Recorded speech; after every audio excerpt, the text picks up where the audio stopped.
Inteligencia artificial, hablando de inteligencia artificial, sí. Eso puede ser muy meta.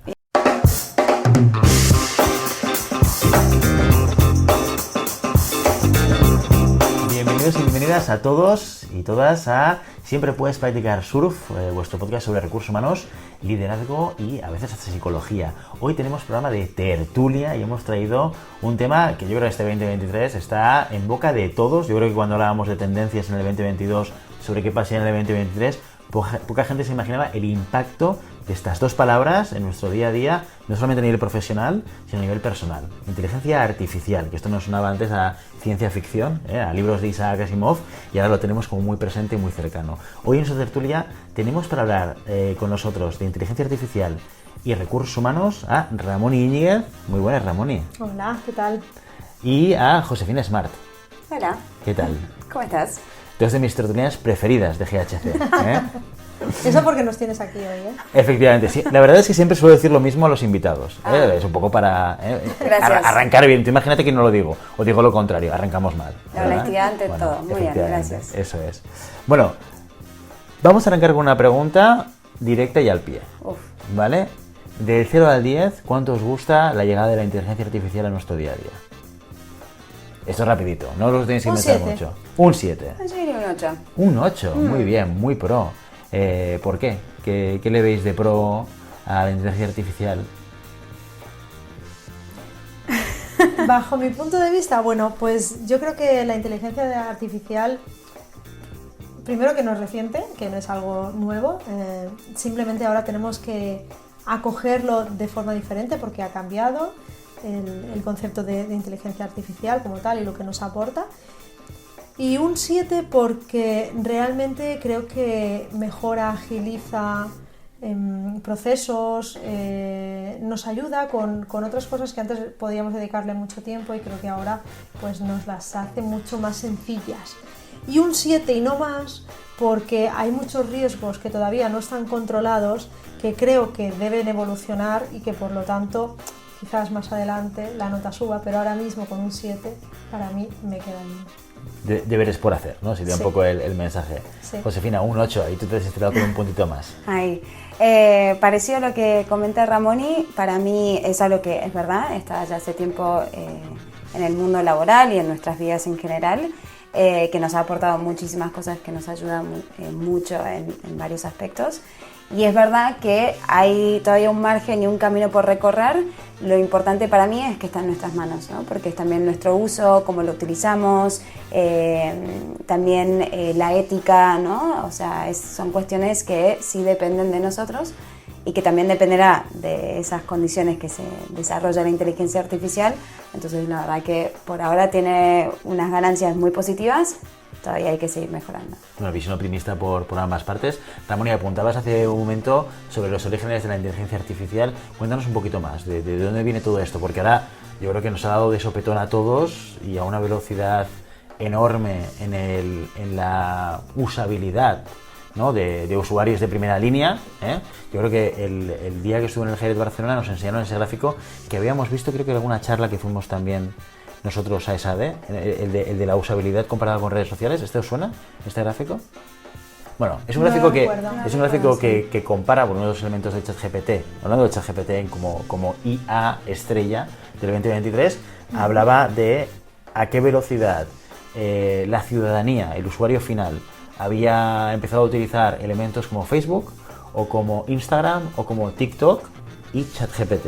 Y se veía que la velocidad de penetración de esta herramienta versus las otras redes sociales que también fueron muy veloces ha sido increíblemente más veloz.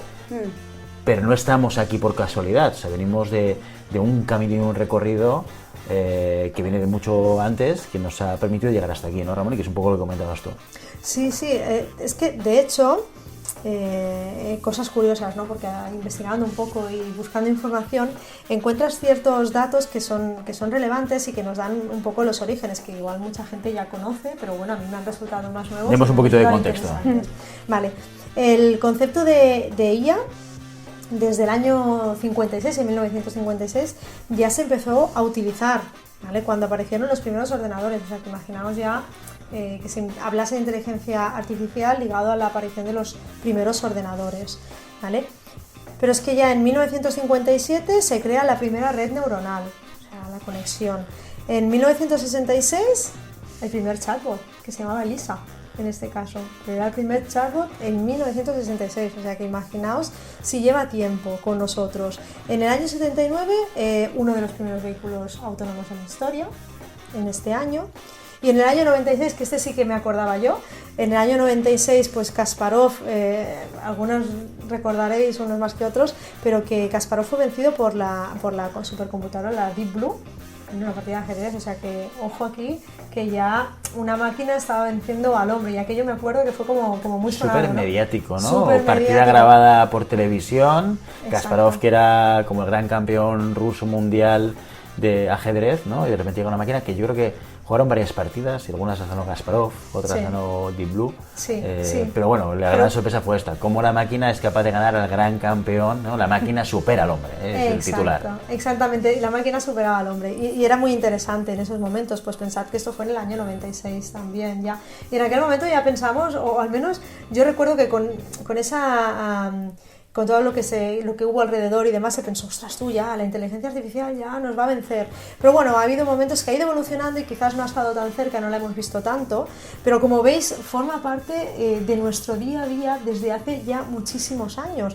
De hecho, la inteligencia artificial empezó al final siendo unos modelos, unos cálculos matemáticos y no muchísimo más. Y eso lo tenemos incorporados hoy como si fuese algo habitual, pero eso ya en su momento era inteligencia artificial. ¿Vale? Como veis, ha ido evolucionando, y hay una cosa muy curiosa que a mí, bueno, me ha resultado interesante, es que en el año 2005 Raymond Kurzweil, que era el director de ingeniería de Google, predijo que las máquinas alcanzarían un nivel de inteligencia humano, como las personas humanas, en el año 2029. Eso lo predijo en 2005, sí. Y predijo, ojo, que predijo también que en el 2045 habría superado la inteligencia de nuestra civilización en 1 billón de veces. ¿Vale? Entonces yo creo que esto que ya quizás estamos ahí, en este punto, es lo que realmente nos está dando más pánico, ¿no? O es lo que realmente ha provocado ese cambio, porque hemos percibido, ha llegado a nosotros esta inteligencia artificial, ¿vale? Y es cuando estamos viendo cómo evoluciona todo. Pero como veis, sigo un dato más y ya os dejo de datos, ¿vale? Pero que en 2014 fue la primera vez que una inteligencia artificial, un ordenador, superó el test de Turing, que el test de Turing, si lo conocéis, es el que evalúa la capacidad de las máquinas para mostrar un comportamiento humano.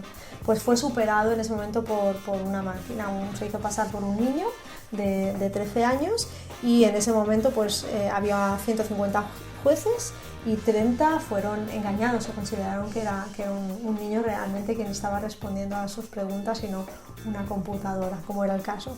Y esto pasa y va evolucionando, y ahora pues, bueno, ya sabemos, y recientemente el Midjourney, la obra que se creó a través de una computadora y que ganó el primer premio de un concurso. O sea que las cosas van evolucionando, van avanzando, cada vez las vemos más cerca y cada vez forman más parte de nuestro día a día.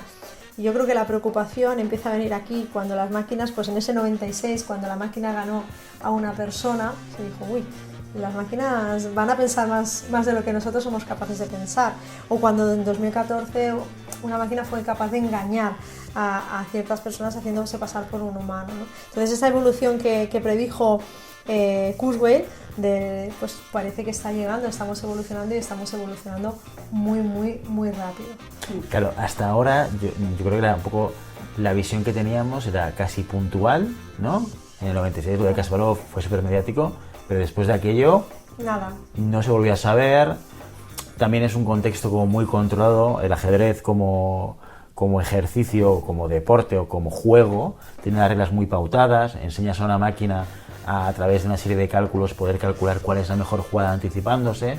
Bueno, dentro de lo complicado que es el ajedrez, se puede podemos llegar a entender que se puede parametrizar, ¿no? De Claro. alguna manera, ¿no? Y generar esas fórmulas que solventen los problemas, cosa que cuando sales de un contexto de juego, ¿no? O de reglas que están muy pautadas, el mundo es mucho más diverso, mucho más complejo, mucha más información y cuesta mucho más, ¿no?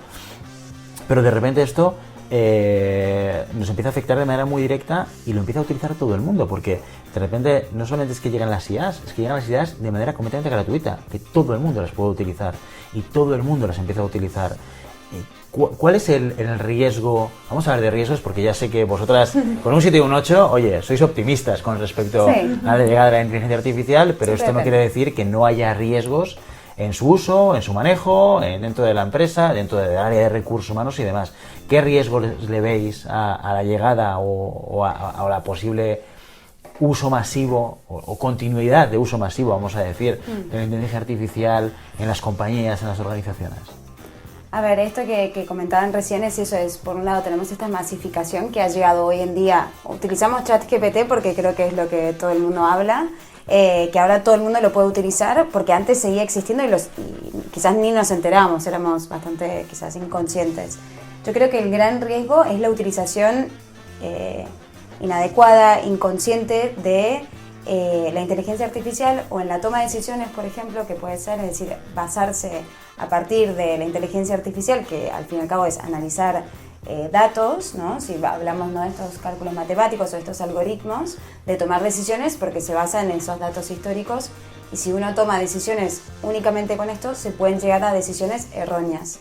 Yo creo que por un lado es todo lo que implica con el uso en la toma de decisiones, como así también en las implicaciones más que nada con temas de, como que lo comentábamos recién, de tema de protección de datos, es decir, lo que está ocurriendo hoy en día, y creo que también el gran miedo es que todo el mundo tiene acceso y todo el mundo hace cualquier tipo de preguntas y sube datos quizás más confidenciales, si lo llevamos al ámbito laboral, datos sobre la compañía, para que les den respuestas o les formule, no sé, modelos o lo que sea, y yo creo que aquí es donde perdemos también esa confidencialidad de nuestros datos, ¿no? La protección quizás de datos sensibles de la empresa. Oye, hablas de dos cosas que para mí son como muy diferentes. Uno tiene que ver con el proceso de toma de decisión, ¿vale? Y ahora te voy a hacer la pregunta del abogado del diablo, pero ¿no le pasa igual a un ser humano?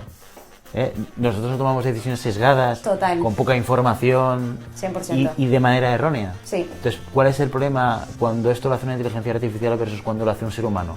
¿Por qué es un riesgo o mayor riesgo cuando lo hace una IA que no cuando lo hace un ser humano, que es como pasa ahora, hoy en día? Yo creo que lo importante sería hacer como una combinación, porque si no lo otro también es piloto automático y es dejarlo en base a algo que también es importante que... Yo no soy experta y no sé quiénes serán expertos aquí, pero hay pocas personas que pueden entender qué hay detrás, ¿no?, de esa caja negra que hoy en día, para ver cuál es esa trazabilidad o cómo se llega a esos datos o esa toma de decisiones. Entonces yo ya pierdo total control, que ya de por sí no me gusta cuando estoy tomando una decisión. Entonces, ni una ni la otra, es decir, yo creo que sería interesante que se pueda acompañar a las personas a que puedan utilizarlo como una herramienta que les ayude a quizás ver. Hay veces que hay conexiones que no somos capaces, no tenemos no hemos llegado a esa evolución aún para poder identificar conexiones o relaciones entre datos. Nos pueden ayudar a visualizar datos que no estamos viendo, pero también combinarlo porque lo que no se está replicando, o que por el momento, no sé, esto lo hablaremos, pero la parte de la empatía, la parte más como humana, aún no creo que hemos llegado a esa parte. Entonces, ni una ni la otra, es decir, utilicemos esto como una herramienta para tomar nuestras decisiones y que haya una combinación. No sé si te respondo. Bueno, está bien. Claro, podríamos entrar más en la parte de empatía, pero si quieres vamos a la otra parte que tiene que ver con los datos que estamos incorporando dentro de las IAs, que yo creo que salía hace poco en un periódico nacional, no recuerdo cuál era, que hablaba de Telefónica, que hablaba de... voy a decir de memoria y me voy a equivocar seguro, y luego sacará la imagen Carol de la noticia exacta, creo que fue también el BBVA, que han prohibido el uso, en este caso concretamente de ChatGPT en el puesto de trabajo. Yo creo que aquí también muchas empresas frente a la irrupción de lo que fue el ChatGPT, porque la verdad que fue algo diferente a lo que estábamos acostumbrados, y ante eso que genera muchísimos miedos, que es lo que mencionaba Ramón y ahora, las empresas optaron por prohibirlo totalmente. ¿Por qué? Porque como no lo puedo controlar, lo bloqueo totalmente. Como todavía se está aprendiendo, es más, han salido nuevas actualizaciones, nuevos ChatGPT serían como, ¿no?, las nuevas versiones. Empresas prefieren, por un lado, prohibirlo hasta que o surja una normativa o que haya algo que permita, ¿no?, controlarlo de una forma más cercana, ¿no? Yo creo que hoy en día lo que también puede asustar es el potencial que puede llegar a tener. Entonces, nada, son decisiones creo que de compañías de utilizarlo. A ver, que la gente, yo creo que siendo algo tan masivo y abierto a todas las personas, es muy difícil de controlar de esa manera. Porque lo utilizarán con sus móviles, lo utilizarán en otra forma. Oye, impacto en el mercado laboral de todo esto, Ramoni.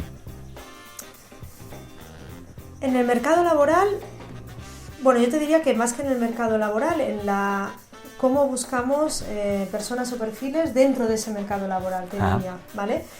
Porque déjame que primero recoja un poco lo que estabais diciendo ahora. Perfecto. Porque ahí, precisamente, una de las implicaciones o de los mayores riesgos o de los mayores puntos críticos que tenemos son las implicaciones legales, ¿vale? Que tiene el uso, más que el uso, la incorporación de datos en ChatGPT, los datos que incorporamos, ¿vale? Porque como tú bien dices, para la toma de decisiones se incorporan datos, ¿qué datos se están incorporando? Por eso las empresas están diciendo, oh, no, ¿Y quién es el owner, ¿no?, de los datos? Claro, Esto es una ROPD, RGDP, ¿no? Un poco tal cual. Esta historia, ¿no? De hecho, la Agencia Española de Protección de Datos ha iniciado una investigación a OpenIA, precisamente, por posible vulneración o incumplimiento de la normativa de protección de datos, ¿vale? Y lo ha iniciado por esto, porque no hay seguridad, porque ellos son, una vez tú incorporas los datos, ChatGPT, una vez tú incorporas allí los datos, estás cediendo estos datos se quedan allí, o sea que ojo la información que estás incorporando, ¿vale? Entonces, ¿qué está pasando? Pues que a lo mejor ellos, como deberían, o sea, por la información que se puede introducir, que sea especialmente sensible o que sea sensible, deben tener o garantizar una trazabilidad de esos datos, deben garantizar que cumplen cierta normativa. Y ya digo, la Agencia Española de Protección de Datos ha iniciado una investigación al respecto, porque no saben si se está cumpliendo adecuadamente el garantizar la protección de los datos que se están utilizando e incorporando en este caso en ChatGPT, ¿vale? Entonces, además de eso, a nivel europeo hay un grupo de trabajo que lo que está intentando es armonizar las acciones entre los diferentes países para garantizar esta seguridad de los datos que incorporamos, ¿vale? Entonces, ahora voy a otra, traigo esto, pero también incorporo la parte más ética quizás, que aquí me voy ya más al mercado laboral y al uso que en recursos humanos quizás, o una de las patas que podemos utilizar desde recursos humanos, y las implicaciones más éticas que puede conllevar el uso de esta herramienta, de la inteligencia artificial, porque la inteligencia artificial, el problema que tiene hoy, y es uno de los puntos quizás críticos que se barajan, es hasta qué punto mantiene o perpetúa unos sesgos a la hora de tomar esas decisiones o de ayudarnos a tomar esas decisiones.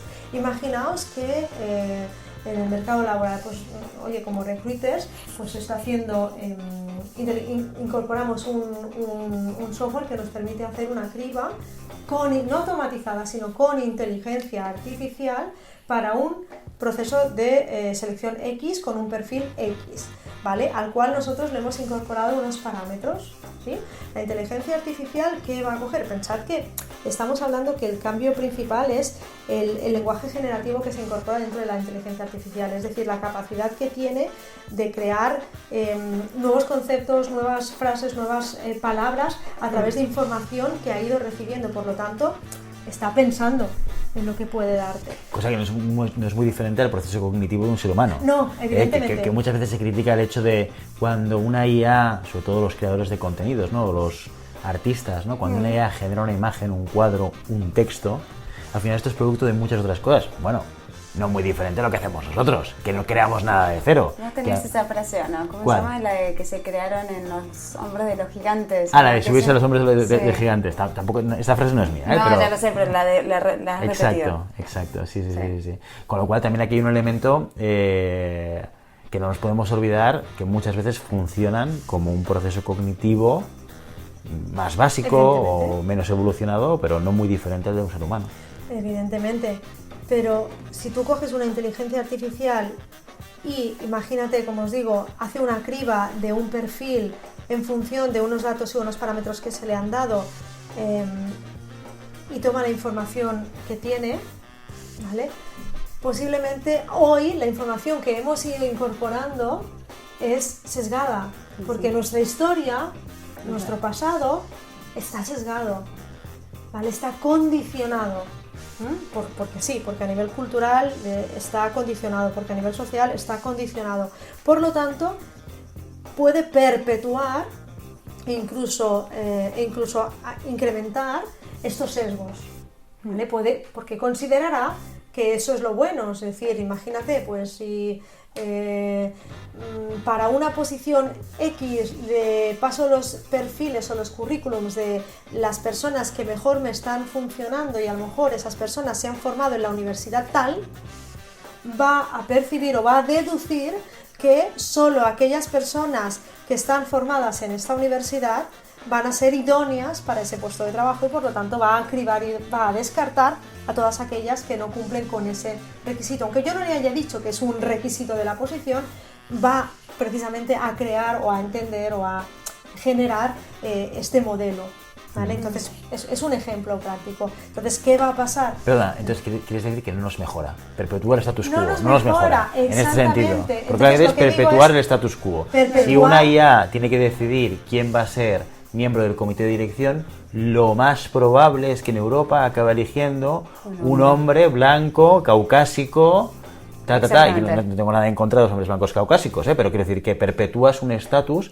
porque el hecho de que haya una población de personas profesionales que opten a ese puesto de trabajo es porque ha habido socialmente y culturalmente elementos que han ayudado a que eso suceda, lo cual no quiere decir que hayan personas con otras características que también pudiesen ser buenos o buenas candidatos y candidatas para esa misma posición, pero bueno, es perpetuar el status quo. Correcto. Son los datos Evidentemente, históricos, hoy al fin y al eso cabo. no está solventado. Evidentemente es algo que tienen encima de la mesa y que en algún momento podrán o seguramente serán capaces de solventar, porque esto va rápido. Pero hoy esto no está solventado. Entonces aquí esas implicaciones éticas pues son un punto crítico bajo mi punto de vista. Por eso Total. digo que queda mucho camino que recorrer. Mañana igual hablamos de forma diferente, porque a lo mejor todo esto ha cambiado y han sido capaces de incorporar, no sé, un algoritmo que solventa todos los sesgos, ¿vale? Me parece Sí, que el problema no es sé. que el algoritmo al final lo acaba describiendo alguien. Sí. O sea, quien Lo marca define- las lo reglas. define una persona. Sí que es cierto que todo el proceso de decisión del sistema, incluso muchos ingenieros dicen, no sabemos qué etapas va superando la IA para tomar una decisión y por tanto no hay trazabilidad, es demasiado complejo Total. como para llegar a entenderlo, pero si marcamos alguna serie de normativas porque queremos que la inteligencia artificial mejore la igualdad en la sociedad, por ejemplo, ¿no? O que reduzca las distancias sociales, o que, yo qué sé, que haya más diversidad, lo que haga falta. Al final esa normativa alguien la tiene que escribir. Sí, y ahí es donde entran los seres humanos, o sea, y es un poco lo que también se está haciendo a nivel europeo, es poder desarrollar estos frameworks que es un poco como que van a controlar y van a empezar a, sí, ponerle barreras a esta inteligencia artificial, para que en el caso de que busquemos una dirección financiera, que en la inteligencia artificial seguramente diga un hombre, que esto le agregue como una condición adicional para que revise, ¿vale? Y vea que esta respuesta si está sesgada o no. Pero es verdad que ahí y en todo momento hay un input humano, ¿no? El tema es cuando en la computadora ya la inteligencia artificial empieza a como modelizar esa inteligencia artificial. Y ahí es donde creo que perdemos control y lo que vuelve a asustar y lo que también genera más ese miedo, ¿no? Esa ansiedad, porque es algo que nos excede totalmente de nuestro control. Pero, y volvamos un momento al mercado laboral, no tanto de la perspectiva de recursos humanos en un proceso de selección, de evaluación de personas, sino a lo que es el equilibrio de la estructura laboral actual que tenemos en Occidente. Otro gran miedo que hay sobre la inteligencia artificial es que, si bien es cierto que desde hace décadas ya escuchábamos, décadas y casi más que décadas, que la automatización, la robotización, que lleva mucho tiempo afectando diferentes sectores, iba a acabar o iba a reducir el volumen de trabajo de trabajos manuales y repetitivos, ahora de repente nos encontramos con una inteligencia artificial que ataca directamente trabajos o actividades o tareas creativas, de creación, que no tienen nada que ver, que de repente pensábamos, hombre, la creatividad, esto es lo que nos hace ser humanos, y de repente vemos que no. ¿Cómo va a cambiar el mercado laboral? ¿Cómo creéis que puede cambiar el mercado laboral la entrada de la IA? Ya hemos escuchado empresas o gente que dice que esto puede cambiar, pues bueno, que empresas decidan apoyarse en la IA y no recluten gente, o que incluso reestructuren sus plantillas. ¿Creéis que esto va a suceder? ¿Que va a haber una reestructuración del mercado laboral? ¿Que nos vamos a encontrar con una crisis laboral de aquí a un tiempo? ¿O no? ¿O que realmente va a ser más paulatino o va a funcionar de una manera diferente? Yo creo que como los otros cambios que hemos vivido en las diferentes revoluciones industriales y todo lo que ha implicado, esto implicará, sí, quizás habrá trabajos que queden más, no obsoletos, pero que se automaticen o se optimicen de esa forma porque son más operativos, pero también implicará la creación de nuevos puestos de trabajo. Es decir, yo creo que esto también va a ser un poco como algunos puestos saldrán, pero para que entren otras posiciones, otros puestos de trabajo que requerirán ciertas habilidades, formaciones más específicas, y esto nos va a obligar a nosotros a reciclarnos o a formarnos en diferentes áreas. Sí, implicará un cambio en nuestra forma de trabajar, y esto seguro. Y yo creo que cada vez más, si bien ahora se ha quizás limitado un poco por los frenos que han puesto a nivel de los desarrollos o de la incorporación, eventualmente ese cambio va a ser más exponencial y en menor tiempo. Entonces creo que el foco sí será ver cómo se introduce la inteligencia artificial en las empresas, pero también acompañar a las personas en todo, porque como cualquier cambio hay una gestión emocional brutal, y en cómo se utiliza, en la parte, ¿no?, que también Ramón mencionaba, en esa ética, en la responsabilidad. Yo creo que hay una parte que es 100% de responsabilidad civil, corporativa, no sé, pongámosle un nombre cualquiera, ¿no? Pero es decir, en cómo lo utilizamos. Pero se está viendo, están empezando a haber cambios. Yo pienso que son cambios naturales y son ciclos como todos. Antes no se ponía nadie unos zapatos que no fuesen hechos por un artesano, ¿no? O por una artesana, pero bueno, sobre todo un artesano, pero en su época. Pero luego llegaron las fábricas y ahora los zapatos están industrializados, es decir, son cambios naturales, las profesiones cambian, las personas evolucionamos.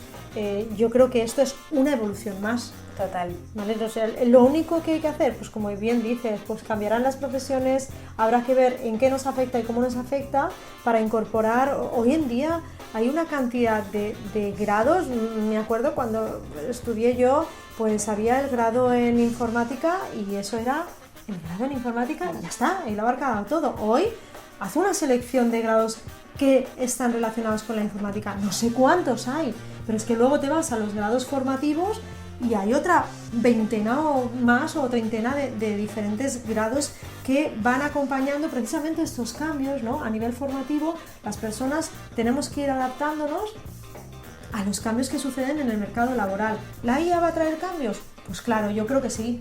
Y ya los trajo. Son cambios naturales, ya los trajo, pero son cambios naturales y son ciclos como los que hemos vivido anteriormente, y es un ciclo más. Total. Y tenemos que vivirlo como un ciclo más.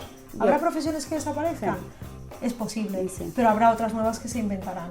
Y ojalá que toda la introducción también mejore nuestra calidad de vida. Yo creo que también, y creo que lo hablamos en el otro podcast que hicimos sobre la jornada laboral, que la tendencia es a esa reducción de horas a nivel semanal, y ojalá que esa inteligencia artificial también nos permita poder dedicarle tiempo a otros aspectos más allá del trabajo. Es decir, quizás en un futuro el trabajo tenga otro lugar en nuestro día a día, es decir, que esas 8 horas o esas jornadas de 40 horas semanales quizás se reduzcan porque parte de nuestro trabajo va a estar automatizado por la inteligencia. Entonces yo creo que hay que ver qué beneficios nos va a traer siempre desde esa conciencia y esa responsabilidad, y poder adaptarnos. Yo creo que también una de las grandes habilidades como personas y como personas trabajadoras va a ser esa flexibilidad y esa capacidad de poder adaptarnos, de tomarlo y cada vez más de forma más rápida. Es decir, antes, no sé, la introducción del ordenador en su momento, me imagino que habrá sido súper revolucionario, me imagino. Sí, ya vemos la coletilla, debo decir, no había nacido. Pero el internet y ese ruido raro que hacía, me acuerdo. Pero, tengo que decir. Se llama modem. Bueno, porque exactamente. Conectaba con internet. Y generó muchísimo revuelo y mucho, ¿no?, caos y la gente asustada. Claro, ahora tendremos estos cambios, pero en mucho menos tiempo. Y entonces tenemos menos tiempo para adaptarnos. Y la gente que lo podrá ir incorporando de forma más rápida, ¿no?, y lo absorba y lo pueda implementar, también será la persona que también podrá desarrollarse con mayor éxito en las organizaciones, por lo menos.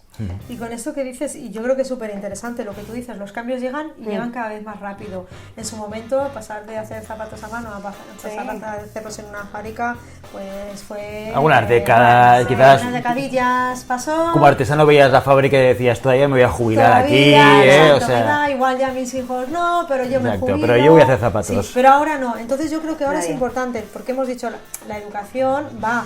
Pero es que las empresas ahora tienen un papel clave, porque tienen que enseñar a sus trabajadores cómo utilizar, cómo sacar provecho, cómo mejorar y cómo aportar valor también, o sea, dedicar su tiempo a tareas o a trabajos que aportan un mayor valor añadido a la empresa. Entonces yo creo que ahí, hoy, para atender a la agilidad de los cambios, es clave que las empresas entendamos la necesidad de enseñar a utilizar estas herramientas. Hay empresas que han decidido prohibir su uso. Entiendo, pero ojo que con esto vamos a tener que convivir, ¿vale? Entonces mejor aprender a convivir que no prohibirlo. Es como decir, a mi hijo jamás le voy a dar un móvil. Hombre, pues es mejor que le enseñes a cómo utilizarlo y cómo utilizar las redes, porque va a formar parte de su vida, las redes sociales van a formar parte de su vida. Enséñale a tener conciencia, enséñale a utilizarlo, que no guárdalo en un cajón y dile que nunca va a tener móvil, porque el día que lo tenga se vuelve loco. Claro. Sí, lo que pasa es que este es un debate muy interesante porque también tiene que ver un poco con el momento en el que pasa esto. No nos tenemos que olvidar, ahora vamos un poco a educación, redes sociales y artilugios tecnológicos, ¿no? Pero hay una vertiente educativa que defiende la línea es educar, ¿no? No pruebo la herramienta porque está ahí, igual en casa no se lo das, pero cuando salga la podrá utilizar y cuando tenga cierta edad, de escondidas ya lo conseguirá. Pero el tema no es este, el tema es, a determinadas edades estamos capacitados desde una perspectiva psíquica para poder entender y procesar y actuar con madurez utilizando estas herramientas, ¿sí o no? No es tanto, o sea, quiero decir, limitar... ¿Estás refiriendo al móvil ahora? Sí. Ah, vale, móvil, ya lo sé. no hablo de la IA, no hablo de la IA, pero también. Pero me sirve también como paralelismo, lo digo porque tú y yo que somos padres y madres, pues yo creo que es y además de edades similares, es un tema de actualidad para nosotros, que no es caso del podcast, pero creo que es... Me voy. Bueno, es que tú no has visto un ordenador con modelo y has visto. Ya nací con los ordenadores, eso es lo que pasa. Pero el caso es el que se puede trasladar esta visión de, oye, cuidado que necesitamos una base de madurez para poder utilizar las herramientas de manera correcta también. Completamente de acuerdo, igual que hay que ver en qué edad es la más adecuada. Exacto. Para decir, ahora eres lo suficientemente madura a nivel cognitivo para poder empezar a explicarte cómo utilizarlo y enseñarte a utilizar algo, ¿vale? No sin control, evidentemente, simplemente enseñarte riesgos, oportunidades y qué te supone. Lo mismo pasa con esto. No sé si estamos en el momento, lo único que digo es, ojo, porque es algo con lo que vamos a tener que convivir. En algún momento tendremos que decidir cómo lo incorporamos y las empresas muchas veces vamos tarde, muchas veces, y no nos adaptamos a cómo está girando el mercado, a cómo están cambiando las personas y cómo está cambiando la tecnología a nuestro alrededor, ¿no? Eso es como, jolín, pues con su momento, pues la BlackBerry, ¿no? O Nokia, madre mía, el ejemplo de Nokia, o vamos, hubo un momento que se fue al garete. El número uno, exactamente, Nokia era el número uno. Y de ser el número uno pasó a nada, ¿vale? Lo mismo que Kodak, ¿no? Con las máquinas fotográficas, pues lo mismo, no, tarde, pinchazo, adiós empresa. Sí. Pues es lo mismo, es encontrar el equilibrio y cada vez es más acelerado, por lo tanto... Pero este es el gran riesgo, que es la velocidad. Sí, o sea, velocidad, claro, sí. o sea, una cosa es que yo sea artesano y que vea que montan una fábrica, y otra cosa es esto, que de repente las reglas del juego del mercado laboral han cambiado en días. Y sí. De repente yo me dedico a generar contenido y soy un copywriter y ahora mi trabajo pasa a reducirse un 80% porque mis clientes dicen, para estos textos que quizás antes sí que necesitaba apoyarme en alguien, con ChatGPT lo tengo más rápido y además gratis. ¿Sabes? O sea, que es un cambio como muy acelerado. Ese copywriter, al copywriter le decimos, hombre, chico o chica, tienes que adaptarte. Ya, pero es que no me ha dado tiempo. Y la hipoteca la pago ahora. Ojo, que la velocidad genera una dificultad a la hora de adaptarse y a la hora de que una gran parte de la población haga esa transformación, ¿no? O que busquen otra manera de ser empleables o de buscar trabajo, ¿no? Que nos puede llevar a un momento de crisis laboral muy importante, ¿no? Sí. Sí. Sí, sí, eso es totalmente. El tema, sí, es que si bien es verdad que esto, y es el gran miedo, ¿no? Que ya quedamos reemplazados un montón y mismo podríamos mirar, más allá de los creativos, hay un montón de trabajos que uno podría decir, vale, con ChatGPT voy bien. El tema es que de vuelta, no tenemos, la información tampoco está validada al 100%, es decir, porque también creo que se cortó hasta septiembre de 2021. Y este test lo hice, le pregunté a ChatGPT quién era el campeón del mundo del 2022 y decía Rusia. ¿Por qué? Porque seguía sacando datos del año, Francia, del mundial anterior de Rusia. De Rusia. Claro, exacto. No, Rusia no. Francia. De Francia. Porque es que Argentina nunca ha ganado el mundial. Ganó el mundial. Entonces,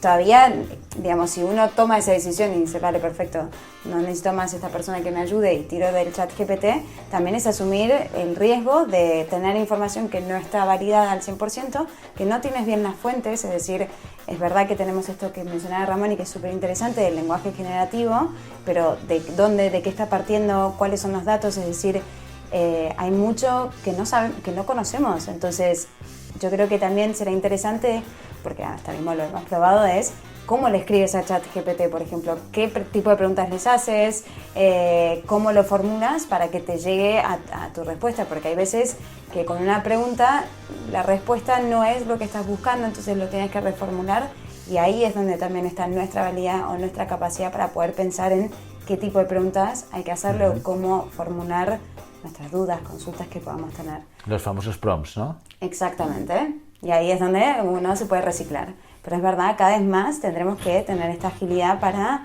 ver cuál es nuestro valor añadido a la organización, a la empresa.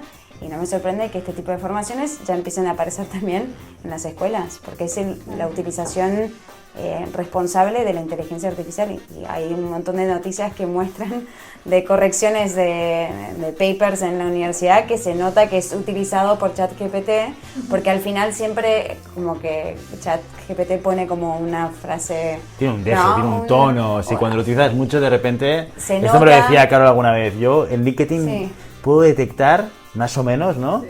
Cuando sí, esto lo ha hecho ChatGPT. Hicimos la prueba además en directo, que tú me ibas leyendo copies y yo te decía si era por ChatGPT o no. Exacto, es verdad. Y creo que acerté el 90% de las veces. Es verdad. Muy es verdad. bien. Sí. total. O sea que es verdad que a día de hoy, pero también es verdad que entre el 3.5 y el 4 hay un abismo, Hay un abismo brutal, y estamos hablando de versiones que están muy cercanas en cuanto evolucione esto. Yo no sé hasta qué nivel puede llegar de que realmente no nos enteremos de lo que de si hay un humano detrás o no. De hecho es muy curioso, porque esto lo oí hace ya unos meses, de una empresa creo que francesa que está comercializando el Human Certified. Es un sello que garantiza que un contenido lo genera un humano. Mira. Entonces lo que hacen es como una auditoría. Ellos lo que hacen es, oye, nosotros cuando generáis un texto, una respuesta o una atención al cliente, un customer service, un chat, cuando respondes a un chat, ¿vale? Nosotros somos una empresa externa que auditamos y que garantizamos que aquello que se está mostrando es Human Certified, lo ha hecho un ser humano, para generar también ese elemento de credibilidad o ese elemento de cercanía o ese elemento que todavía para muchas personas pues es como muy relevante, ¿no? Ahí tienes un nuevo negocio. ¿Has visto? Ahí está, hace 2 años alguien venía y me decía, esto te puedo vender un certificado de Human Certified, te digo, no, gracias, Esto no tiene recorrido, ahora esto tiene recorrido. sentido, claro, pero ahí es donde tenemos la creación de nuevos negocios, de nuevos puestos de trabajo, nuevas empresas, ¿no? También un poco cómo esto también ha permitido que se desarrollen o se piensen en nuevas aplicaciones, pero bueno, todo para mí es desde la responsabilidad. Yo creo que tiene que ser desde como un nivel de conciencia total para mí, la ética que mencionabas tú, Ramón. Claro, la realidad es que si miramos datos laborales, aquí en España por lo menos, el paro ha bajado, o sea, durante todo el 2023 ha ido para abajo, y en junio, que son los últimos datos que recuerdo, creo que ha sido el mínimo histórico desde el, no sé, 2019 o 2008, o algo, una burrada, o sea, que realmente si ChatGPT está en nuestra vida de consumo más de ciudadano, desde principios de este año más o menos, que es cuando hizo el gran boom, en 6 meses no ha habido ningún impacto directo y real al paro, por lo menos en España. Yo creo que esto lo tenemos que seguir porque esto puede cambiar y puede variar, porque sí que es cierto que parte de esos datos de paro tiene mucho que ver con un incremento de la construcción, que esto, claro, la IA aquí para poner un tocho, pues todavía no, no hay robots que lo hagan, pero bueno, de entrada no se ha destruido empleo, todo lo contrario, se ha generado empleo.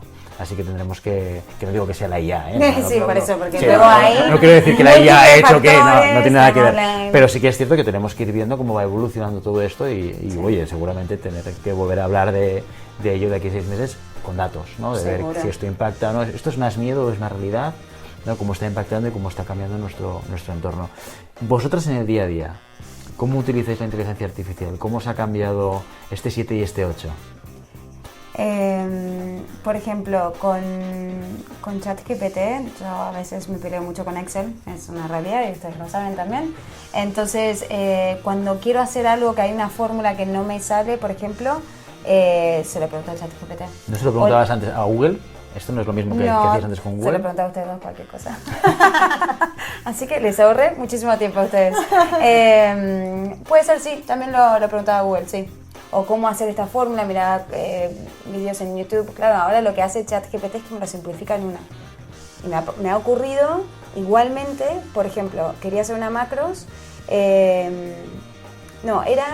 Recuerdo, quería hacer un diploma y para una de las formaciones y tenía que crear, no sé, eran 60 diplomas con nombre, ¿no? De cada uno. Entonces, yo quería hacer como que esto me lo automatizara y me lo generara, ¿no? Automáticamente, pero claro, necesitaba esa fórmula detrás y no había manera de hacerlo.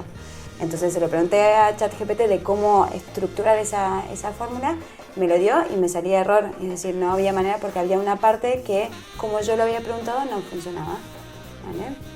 Entonces, claro, pero bueno, me ayudó, me simplificó, luego miré todos los vídeos en YouTube también de cómo hacerlo. ¿No?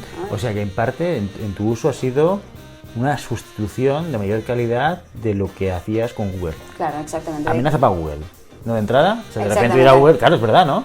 En vez de ir a Google a buscar, tú lo que has hecho, digo, oye, busco una respuesta más elaborada e incluso la macro se la puedes pedir directamente.